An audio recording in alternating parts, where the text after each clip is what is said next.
On December 10th, 1993, a small studio would change the gaming world forever. In the gaming industry, there are only a handful of video games that not only captured the imagination of fans worldwide, but also changed their genre as a whole. Doom did it twice.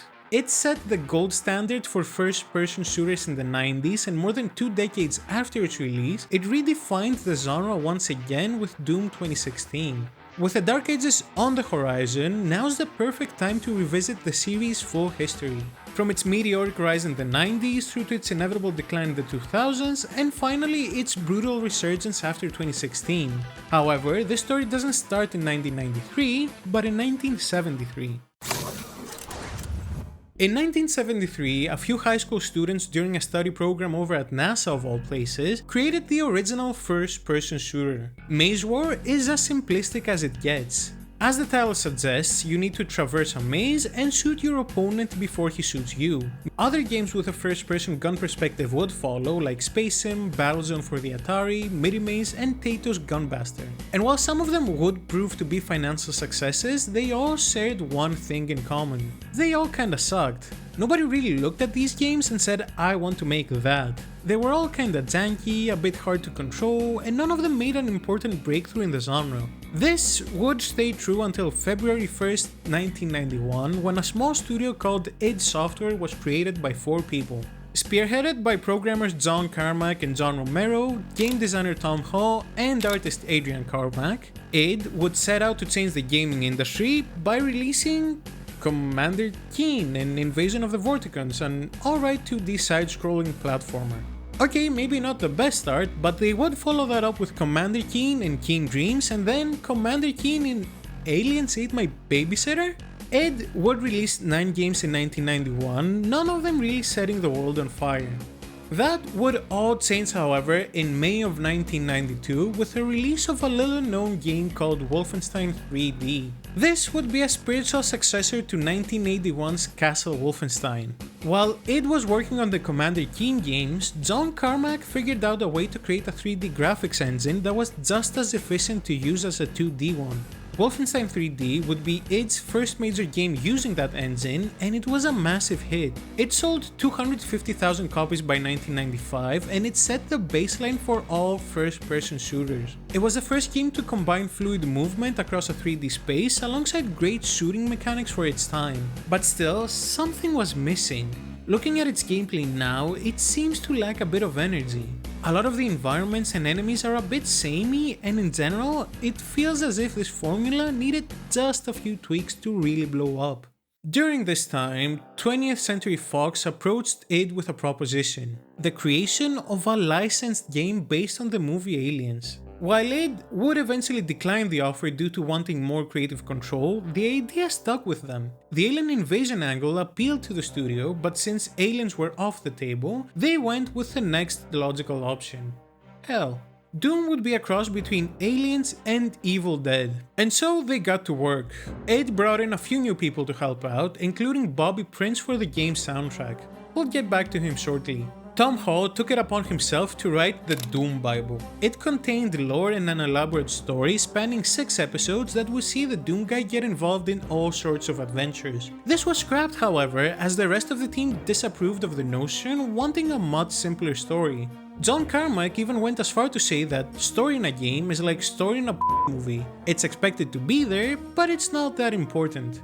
Oh, how the times have changed. Some parts of Hall's document would make it into the final release, but the glass had already been broken. Adding to the distress, Hall was also in charge for the level design of the 2nd and 3rd episodes of the game, and his levels were deemed boring by the rest of the crew. With the rest of id disapproving both his levels and his story, Hall, feeling isolated, eventually resigned just 10 weeks before Doom's release. Sandy Peterson was brought in, and he overhauled each and every one of Hall's levels just before the game launched. Peterson himself defended Tom Hall's levels, saying that he didn't have the same access to textures, features, and weapons as he did. He has a YouTube channel where he talks about Doom and other stuff, and it's real cool seeing living parts of gaming history sharing their experiences in making some truly legendary games. Almost everything was ready for the game's launch, except for one thing: music.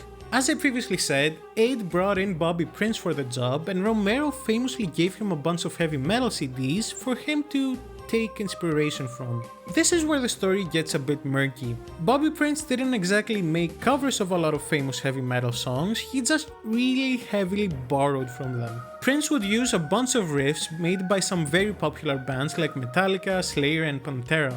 He did tweak them a bit, but I don't know if those modifications would have been enough should one of those bands had legally pursued the matter further. In a later interview, Romero said that Prince, who was indeed a lawyer, knew the legal limits of how much of a song he could use. I don't think that's how copyright law works. Prince himself said that while he did make the heavily inspired tracks, he marked them as not to be used by id. Again, this is a bit weird because why would he spend so much time borrowing if these tracks weren't going to be used? I don't know if we'll ever get the full story out of this, but nobody did sue id over this, so I guess we all won in the end. So the stage was set, December 10th, 1993, Doom. And while I'm sure the guys over at id knew they were making something great, I don't think anybody could have predicted the tsunami they were about to hit the industry with. Doom was an unmitigated success. It made as much money in its first day as Wolfenstein 3D did in its first month. Doom wasn't released commercially in stores, instead opting for the shareware model. Now if you're like me and don't know what shareware is, it's actually really simple. Doom was split into 3 episodes. Episode 1 was released for free, and if people liked it, they could purchase the rest of the episodes. Only a tiny fraction of the people that played the first episode bought the full game, but there were so many people that downloaded episode 1 that it was still enough for id to make a profit on day 1.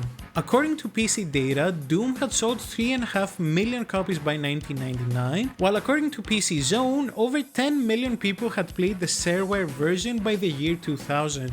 Doom is also probably the most ported game of all time as well. I've seen people make it run on calculators, ATMs, fridges, I think I even saw it run on a PDF file. Yeah, there it is in all its 2 frames per second glory. And Doom wasn't just profitable, it was influential. Arguably the most influential game ever. It spawned dozens of clones as even id themselves licensed their engine to other developers. Heretic, Outlaws, Duke Nukem 3D, Star Wars The Dark Forces, even Marathon topically, and hundreds more were all directly influenced by Doom. It got to a point where since the term first-person shooter hadn't been coined yet, all these games were called Doom clones. But after more than 30 years, has Doom stood the test of time? Surprisingly, the answer is yes, although it does have some major flaws. Now, let's address this before moving further. Is it unfair to criticize a 30-year-old game that was a pioneer in gaming? Oh, absolutely, but I'm going to do it anyways. Doom indeed is credited for either inventing or popularizing a lot of things not just in the FPS genre, but in gaming in general. It basically single-handedly helped pioneer the speedrunning community, which was shocking to find out. Each level in Doom, just like in Wolfenstein 3D, has a part time which was John Romero's best time set at each level. The difference from Wolfenstein 3D is that Doom allowed you to save replays of your runs, something that made sharing them online a lot easier. It also made the barrier of entry substantially lower, as you didn't need any sort of capture software or device. It was all done in-game. This helped essentially build the speedrunning community, which 30 years later has become a massive part of gaming. Doom also helped popularize multiplayer gaming, bringing gaming itself to cultural heights that it had never reached before. And yeah, even to this day, playing Doom is still fun. Its core gameplay loop of making everything that's moving not move anymore is simple but very effective. Guns have a very satisfying feel to them, with the shotgun being the standout. That thing has the range of a sniper. There's also a surprising amount of enemy variety. Every enemy somehow feels appropriately balanced and placed always alongside other enemies that make for a tough but fair challenge. Doom is at its best when you're tasked with figuring out a combat challenge. Whether you're in a tight room with lots of enemies or have to deal with demons from a variety of distances, running around blasting demons with a shotgun just never gets old. Doom is at its worst, however, when you have to explore a level. Doom has 2 types of levels: combat-oriented ones and exploration-oriented ones. You can quickly tell which one you're playing by the level soundtrack. If you hear one of Prince's covers that it wasn't supposed to use wink wink, you're playing a combat-oriented one. But if the music is atmospheric, Oh boy. Exploration in Doom sucks. You're usually tasked with finding a variety of color-coded keys in order to proceed, but sometimes the process of getting those keys is so obtuse that you can get stuck going around samey environments for minutes on end. I had to use YouTube a bunch of times during my playthrough of the early Dooms because some of these levels just didn't want me escaping them. I think the exit of one level was across a lava pit into a door that you couldn't see unless you crossed said lava pit, that you had no reason to do so because why would you go through a lava pit? How did people beat this in the 90s? I do understand that we are still in the era where due to technical limitations, games were by design smaller in scope. So in order to combat that, and to avoid making consumers feel robbed by playing a 30-minute game, developers made their games extra hard. Doom is probably one of the easiest games of the era, but it trades in brutal difficulty for annoying exploration. I will concede, however, that Doom's graphics in the 90s were legitimately cutting edge, so I can see how people would be more willing to explore these levels, but looking at it from a modern perspective, it's absolutely not my cup of tea. Regardless of what I think, it got amazing reviews back in the day. PC Gamer UK called it the third best PC game of all time 5 months after its release. PC Zone called it the best arcade game ever. Eds praised its graphics and level design for some reason, but criticized it for not being able to talk to demons. Glad to see that games journalism will always have some horrific takes. With Doom being a massive success, for their next game, it had only one place to go. There isn't a lot of information on Doom 2's development. I can only imagine the meeting at id's headquarters going like, what if we took Doom, but more? Then everybody probably stood up and started clapping or something like that. Yeah, Doom 2 is more Doom. We get a few more enemy types and the super shotgun. Honestly, the super shotgun having an entire game for it is understandable and I'm here for it. It's probably one of the coolest weapons ever made. On the gameplay side of things, while combat is pretty much the same as Doom, id for whatever reason decided to double down on the obtuse maze-like level design. If about half the levels of Doom had that problem, nearly every level of Doom 2 feels this way.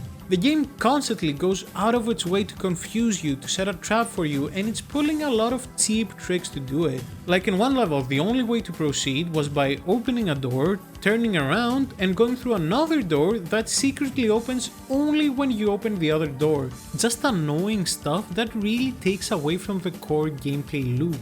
When Doom 2 hits its stride, it's probably even better than the original, but there are so many moments where it gets in its own way.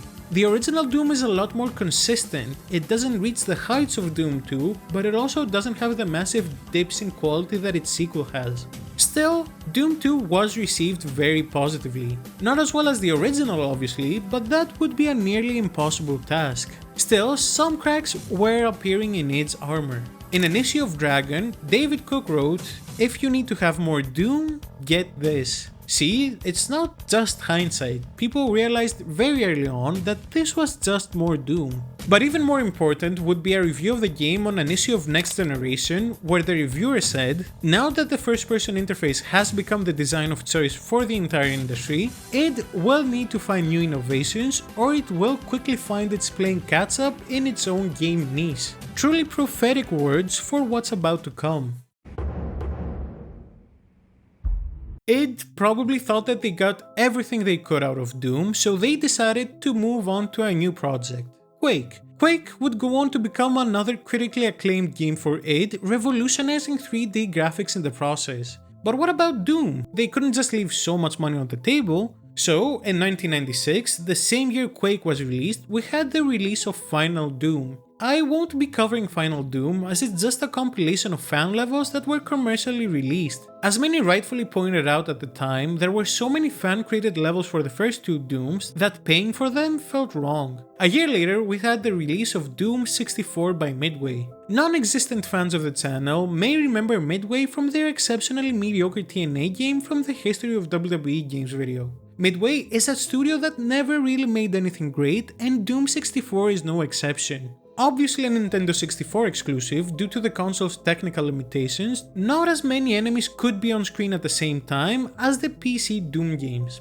So to compensate, guess what Midway tripled down on?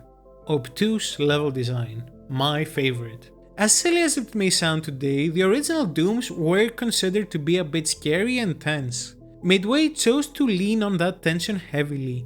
Doom 64 is a lot slower paced than the originals, and the end result is a mostly boring game to play. Enemies don't really pose much of a threat, and slaying them isn't really exciting either. The game was graphically impressive for its time, being the first game in the franchise to use 3D sprites for the demons and redesigning a lot of the weapons. The plasma rifle and chainsaw look amazing in Doom 64, but others like the shotguns feel like a massive downgrade. This is the only game of the franchise that I didn't beat in preparation for the video. I got about halfway through it until I reached a level that cheaply killed me with a lava pit, and that's where I drew the line. I withstood it being boring, but wasting even more of my time with cheap death traps was the last thing I wanted to experience. The game received a lukewarm response. Critics generally liked it, but Doom fatigue had become a thing, and a lot of them just didn't see the reason in buying Doom 64 if you had played the originals. Thankfully, id would be back on the helm of the franchise with an entirely new direction, for better or worse.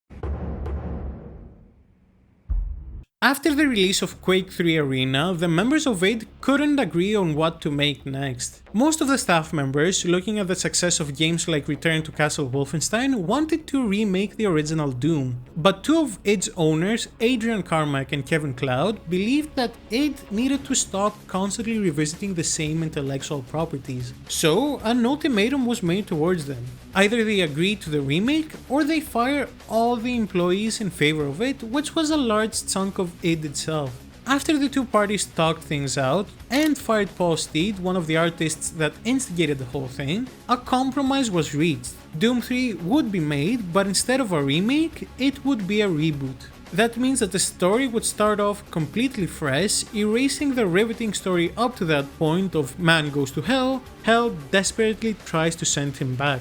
Doom 3's engine was demoed in 2001 by none other than then Apple CEO Steve Jobs. I don't know why this has been mostly forgotten, but yeah, Steve Jobs was the guy to present Doom 3's engine and its then groundbreaking graphics. But before we dive deeper into Doom 3, we must first turn back the clock one last time to 1996. That was the year that John Romero quit the company due to, let's leave it at, creative differences. Now it became apparent that, at least in the short term of Romero's departure, both Romero and id kinda needed each other. id's games after that point dipped slightly in quality, and especially in atmosphere, and Romero, oh man. Romero, alongside Tom Hall, went on to create Ion Storm, and while Ion Storm would go on to create the seminal Deus Ex, that was not Romero's game. Romero's game was Daikatana, and it was received abysmally. It's a great example of somebody being given too much creative freedom. On the other side of the fence, id would be facing its own set of challenges with Doom 3. As I said in the early parts of the video, Doom was very influential, and some of the games that it influenced, like Halo and Half-Life, improved upon its formula in a number of ways. So with Doom 3, for the first time in the company's history, it was id that was following in other games' footsteps. Remember how 20th Century Fox approached id with an idea for an Aliens game? Well, Doom 3 is that Aliens game. Specifically, it feels like a mix between Aliens and Half-Life. Like Doom 64 before it leaned heavily into the scarier parts of the originals. So much so that Doom 3 is a full-on horror game. Your character moves very slowly, and each enemy is a threat if not dealt with properly. The damage that weapons do has also been toned down to be less effective. The shotgun is no longer a sniper like in the originals, now almost always an unsatisfying 2-hit kill unless you're standing right next to the demon. This is a very competent shooter, but it isn't Doom. While I do understand why both id and Midway went for the scarier approach, it still baffles me that they didn't choose to make a high-octane shooter instead. I accidentally played the remastered edition and I enjoyed it a lot more than I expected. I probably would have enjoyed the original a lot less, what with the flashlight now being attached to your gun and everything being dark all the time. I also disliked how many cheap tricks it used to scare you. There are so many times where enemies will spawn behind you or will camp behind doors or corners you can't see just to jump scare you. A few times is fine, but the game does it so many times that it becomes the norm. And this is a problem that depends on the person, but I still struggled to find Doom scary because I knew that all my problems were 2 shotgun cells away from not being problems. The game is great at building tension, but it struggles to carry that momentum when enemies do appear on screen. The story is also quite generic. The evil scientist that works for the Weyland-Yutani type corporation wants to unleash hell onto Earth, and you stop him. How original. Graphically though, that game was a marvel for its time. If you ignore the fact that every single character is either bald or has really short hair, the game looked amazing. This did apparently come at the cost of subtitles. For whatever reason, the game has none of them. A weird decision judging by the fact that a big part of the game is listening to audio logs, and the remaster didn't bother to fix that. Despite its problems, it's still a decently fun time. Weapons may be weaker, but are still fun to use, and the general atmosphere is immaculate. It does get old though. I did feel like it overstayed its welcome by a few hours. Critically, it was received very well. Most critics adored the graphics and atmosphere, while the response to the gameplay was a bit more mixed. It also sold really well, with over 3.5 million copies sold, but regardless of what I think of it, or what critics believed, or even how many copies it sold, Doom 3 released at the wrong time. 2004 was a very crucial year for gaming, with the releases of GTA San Andreas, Half-Life 2, Resi 4 and Halo 2. And between those games, Doom 3 feels like the odd one out. It never reached the popularity of San Andreas or Halo 2, as a shooter it wasn't better than Half-Life 2, and as a horror game, Resident Evil 4 was out there revolutionizing the genre. Doom 3 feels out of place in this era of games, and to add salt to the wound, an even bigger shift was coming to first-person shooters. Before we get into Doom 2016's release, just a small disclaimer. I adore 2016's An Eternal soundtrack, and I'm going to be playing a lot of its tracks on this video, so there is a chance it gets demonetized or copyright stricken. I don't have a Patreon or anything like that, but I'd very much appreciate it if you subscribed if you're enjoying the video. It really helps the channel out and allows me to make more retrospectives like this one. Oh, and Bethesda, if you do find any of your music here, I just found it on YouTube. I don't know how it got here. Now that I'm legally covered by the Bobby Prince defense, back to the video. In 2007, 14 years after Doom's release, Call of Duty Modern Warfare would once again change first-person shooters forever. It standardized so many things: regenerating health, reloading, a variety of multiplayer stuff, a general slower pace, and every game now had to be brown for some reason. After COD 4, every FPS copied it, and Call of Duty became the face of the genre. You were still holding a gun, but modern shooters couldn't be further away from what Doom was. During that time, id was making raids, which wasn't really anything more than okay. So they decided that it was time to revisit Doom, and they almost fell into the trap of making another modern shooter. Doom 4's development would start in 2007, but it was quickly put on the back burner until Rage was released in 2011. After that, it was all hands on deck for Doom 4. id during that time was also bought out by ZeniMax, Bethesda's parent company, but there were still so many problems to solve. The original direction was making Doom 4 a modern shooter with pretty much everything mentioned above. Call of Doom as it was called at the time, but by 2013 things were not going well. Kotaku made a piece about how the game was in development hell and mismanaged. This all led to key id figures like John Carmack leaving the company and a new guard taking the task of forging a new path for the franchise. Game director Marty Stratton and creative director Hugo Martin would be the two key figures to lead the franchise forward. The original Call of Doom was mostly scrapped, and the game was annoyingly revealed as simply Doom in 2014. I say annoyingly because I hate the trend of using the exact same name as a previous game of the franchise. So now we're stuck with Doom 2016. Doom 2016 would use the original Doom as a blueprint from the gameplay design all the way to the art design. But when we got gameplay of it in E3 2015, it looked terrible. It looked even slower than playing COD. This, once again, wasn't Doom. Even Doom 3 looked quicker than it, and it was a horror game. With 2016 rolling around, hopes went high on the reboot. Its 9-year development cycle didn't exactly inspire confidence, and that E3 presentation made matters worse. Everything changed, however, once people started playing it.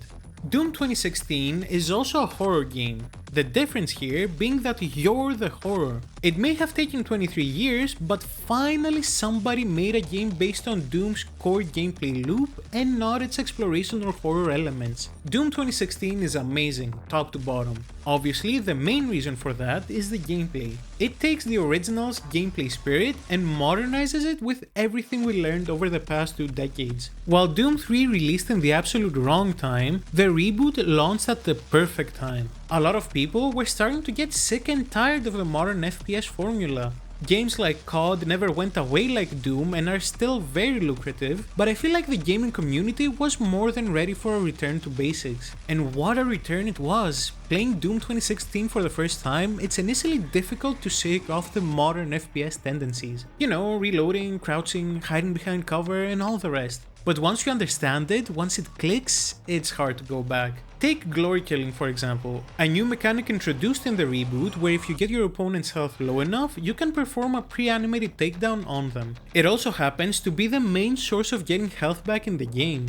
When you're low on health, Doom forces you to be aggressive because that's the name of the game. Having a combat system based on pre-animated takedown sounds like a horrible idea. In most games they look cool the first few times around, but they get old very quickly. In the reboot, they're done so quickly that it's all part of the combat's brilliant flow. You also get a double jump which really helps the combat out, and it seems everything done in the gameplay side of things has the purpose to keep it as fast paced as possible. Most importantly, it doesn't get in the way of itself. Older Doom games would have 2 minutes of fun combat, sometimes followed by 5 minutes of boring exploration. The reboot's level design is specifically designed to be pure action. There is never a dull moment, but somehow without it feeling overwhelming. Even though most of the game is action, there's never too much of it. The constant stream of new weapons, upgrades and combat challenges you get make it so the game never gets old. Of course, it wouldn't be a Doom retrospective if I didn't talk about Mick Gordon.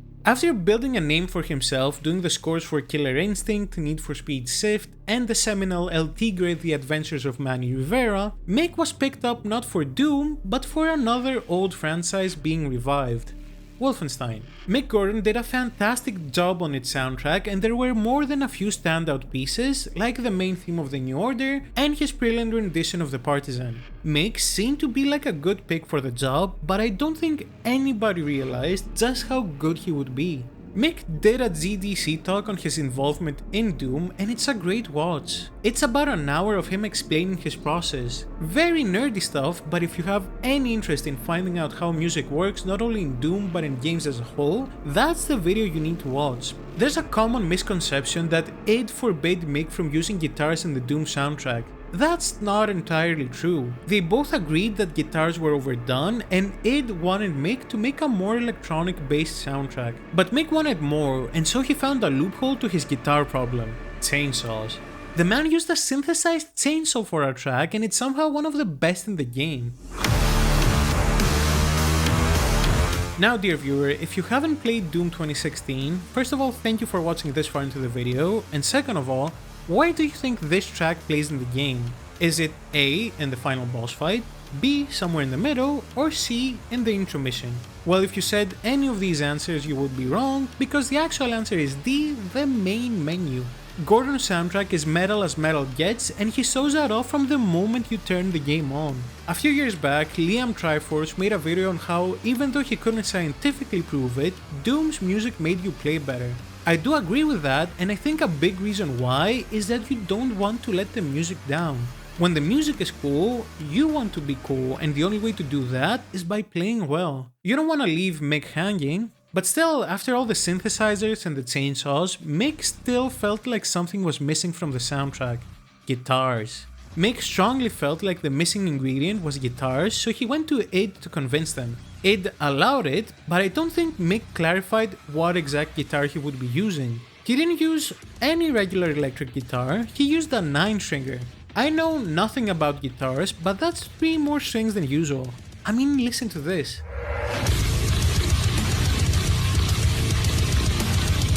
Guitars take Doom's soundtrack from great to incredible. There have been very few occasions where a game's soundtrack matches its gameplay perfectly. There is a story, but thankfully it's handled really well. Wayland Yutani is back, this time finding that hell is the perfect new cheap energy source. That obviously backfires, and demons are taking over the station. The emergency failsafe for that event is the Doomslayer. The rest of the story happens around the Slayer and not to him, if that makes sense. There is a story going on, but he doesn't feel like an active participant. Even at the beginning of the game, someone tries to give some expository dialogue and he just breaks the monitor from where the dialogue is coming from. Ed is distinctly telling the player to not care about the plot, and it works. Out of the game's 6-hour runtime, maybe 10 minutes are dedicated to the story. The rest is the incredible demon slaying and some very mediocre in-between platforming segments. I mean, the platforming is fine, I just hate that you immediately die if you fail at it. I must have had more deaths trying to do platforming stuff than in actual combat. Both critics and players loved Doom 2016, besides that questionable IGN review. Even more importantly, the reboot inspired so many indie developers. So much so that it created a new subgenre called boomer shooters, or movement shooters as I prefer. In the years to follow, Steam was flooded with indie movement shooters. Games like Dusk or Ultra Kill became very popular, but I don't think any of them comes close to Doom itself. Still, according to an interview that Shradon and Martin gave on NoClip, they were partially unhappy with the reboot. They felt like they played it too safe. They were too afraid of a repeat of Doom 3. And partially, I think you can see that in the game too. Doom 2016 will sour you with health and ammo, even though it gives you the means to get them by yourself. Despite the reboot being a major success on every level, including having over 3.5 million copies sold by the end of 2016, id were only just preparing to take the franchise to a completely new direction. Id would go on to start development for a sequel to the reboot called Doom Eternal. The motto behind the game's development was, what if instead of giving the player a power fantasy, we made him earn it? Shradon and Martin decided that while Doom Eternal would be even faster paced than Doom 2016, it would also be a lot more strategic. We'll get to how that turned out shortly, but we must first talk about something arguably more important. Doom Eternal was meant to release in November of 2019. It was delayed, however, to March 20th, 2020 for extra polish. That's not the important part. The important part is that both Doom and Animal Crossing fans realized that their games were releasing on the same day. The internet then immediately went on to make the Doomslayer and Isabel best friends, creating memes, animations, and even a song that has over 70 million views. Not really pertinent to the whole topic, but it's surprisingly wholesome from a fanbase that, according to Mick Gordon himself, will burn your house down if they don't like your work. Oh, I would like to take the time to apologize for any negative comments I may or may not have made about Doom and Doom 2. Having an opinion can sometimes be incredibly difficult. Anyways, Doom Eternal is my favorite shooter of all time. The move to more strategic gameplay is perfect for me. Every demon has a clear weakness, and if you want to do one in the game, you need to take advantage of it. Now, this was a polarizing decision at the time. People were split into two camps. People that preferred the more complicated new way, and people that preferred the simple old way of the reboot.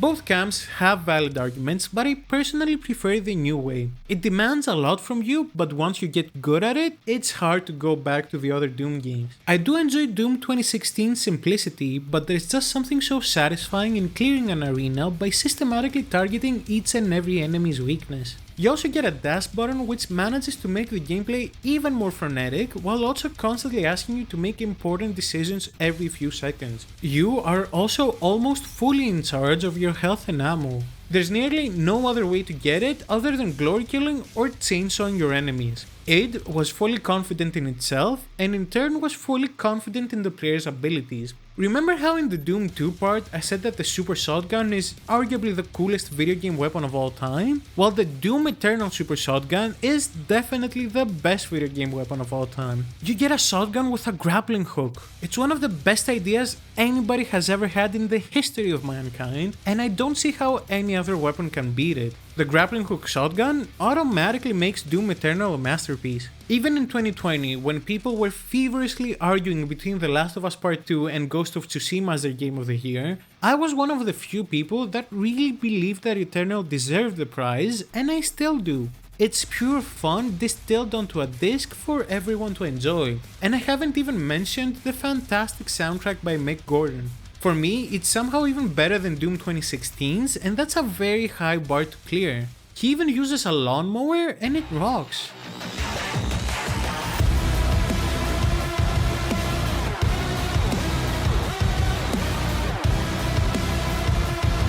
Just like id, it really felt like Mick came into his own here, from atmospheric tracks to adrenaline-filled ones. Top to bottom, it's a brilliant soundtrack. Platforming was also back, this time with an increased emphasis on it. Since falling off the map isn't an instant death anymore, platforming is alright in this game. It just gives the player a small break before throwing the player into the next combat arena.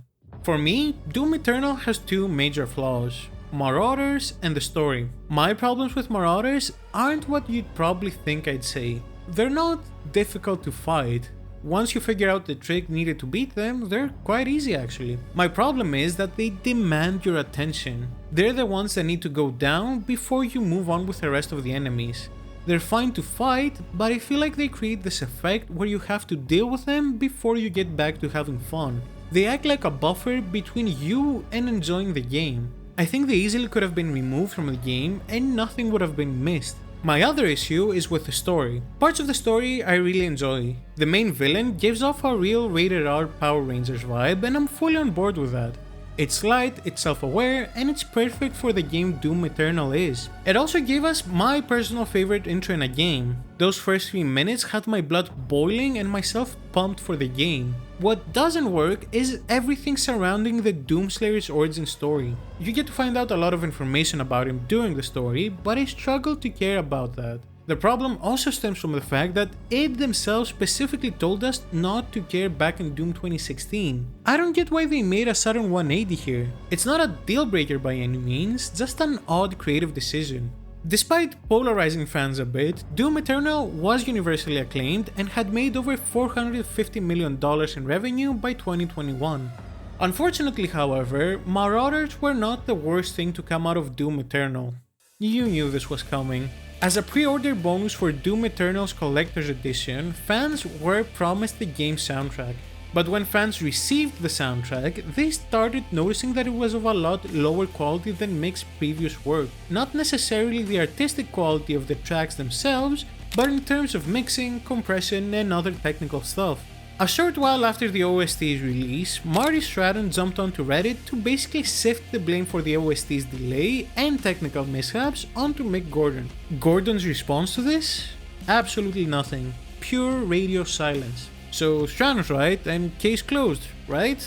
Well, 2 years after Stratton's post, Mick had a response, and what a response it was. Mick disputed everything said about him in the Reddit post and had extensive evidence like screenshots, emails, and even metadata to back him up. It's become a bit of a running gag this video to poke fun at Bobby Prince's copyright defense. In this case, it may be true however, as Mick Gordon alleges that he made a lot of music that was not intended to be used as id themselves rejected it. He then proceeds to allege that all of the music he made was used in the game, but he was only paid for half of it. And that's only the tip of the iceberg. He published a very long statement on Medium and I'd urge anybody interested in the situation to go read it. It's very long, but it's Mick's complete recounting of his experience working on Eternal. Bethesda responded a few days later by saying that it had the evidence to refute Gordon's claims, but said that it will use it if needed and in the appropriate venue. There haven't been updates on the matter ever since Bethesda's response, and I'm guessing both parties have moved on since then. We all lost from this situation. Mick and Doom were one of those rare instances where both composer and franchise were perfect for each other. Think Uematsu and Final Fantasy levels of greatness. So to see this relationship end like that, it's truly sad. Mick obviously did not work on the game's DLC. Instead, Andrew Hulsholt was brought in alongside David Levy, both very talented composers, but their soundtracks for me didn't reach the same levels of greatness that Gordon's did. From my limited understanding of music, I feel like the riffs they used were a bit more complicated than Mick's, making it harder to get lost in the rhythm of the tracks. It's also understandable that they probably weren't afforded a lot of time to make these, judging by the suddenness of the Gordon-id breakup. There still were a few standouts. Both Levy's UAC Atlantica and Hulsholt's Blood Swamps are truly excellent Doom tracks, and I was willing to give them a shot for the Dark Ages. I use past tense here because in another odd decision, they weren't brought back for the Dark Ages. In their place, Finishing Move will be making the soundtrack, and their main menu music sounds good, so we'll see. I didn't play Eternal's DLC for this video. After marathoning all of the Doom games, I just didn't have it in me. I do remember a lot of the newer enemies being more annoying than fun though. I know the DLC was supposed to be a tougher challenge for hardcore fans, but a lot of the newer enemies being annoying completely broke the flow of the combat for me. It's also again very heavily story focused, which I didn't care for, but we do get a few cool cutscenes. And that leaves us with just the Dark Ages. I'm going to be reviewing it on the channel once it comes out, so stay tuned for that. All I know is that it's a prequel to Doom 2016, the new composers, and that it's somehow different to Doom Eternal. I would be lying if I said I wasn't a bit worried about the game, but it hasn't disappointed us in the reboot phase of the franchise, so they'll get the benefit of the doubt. And that would be Doom's entire history. Doom is a fascinating franchise. It revolutionized gaming in the 90s, then almost immediately fell off the map, only to reappear in 2016 and do it all over again. It has rightfully become synonymous with gaming and hopefully will keep ripping and tearing for years to come. Thank you for watching this video. It was a really lengthy process to make, but I think the end result is more than worth it. Click here to watch why slow games matter, and as always, I'll see you in the next one.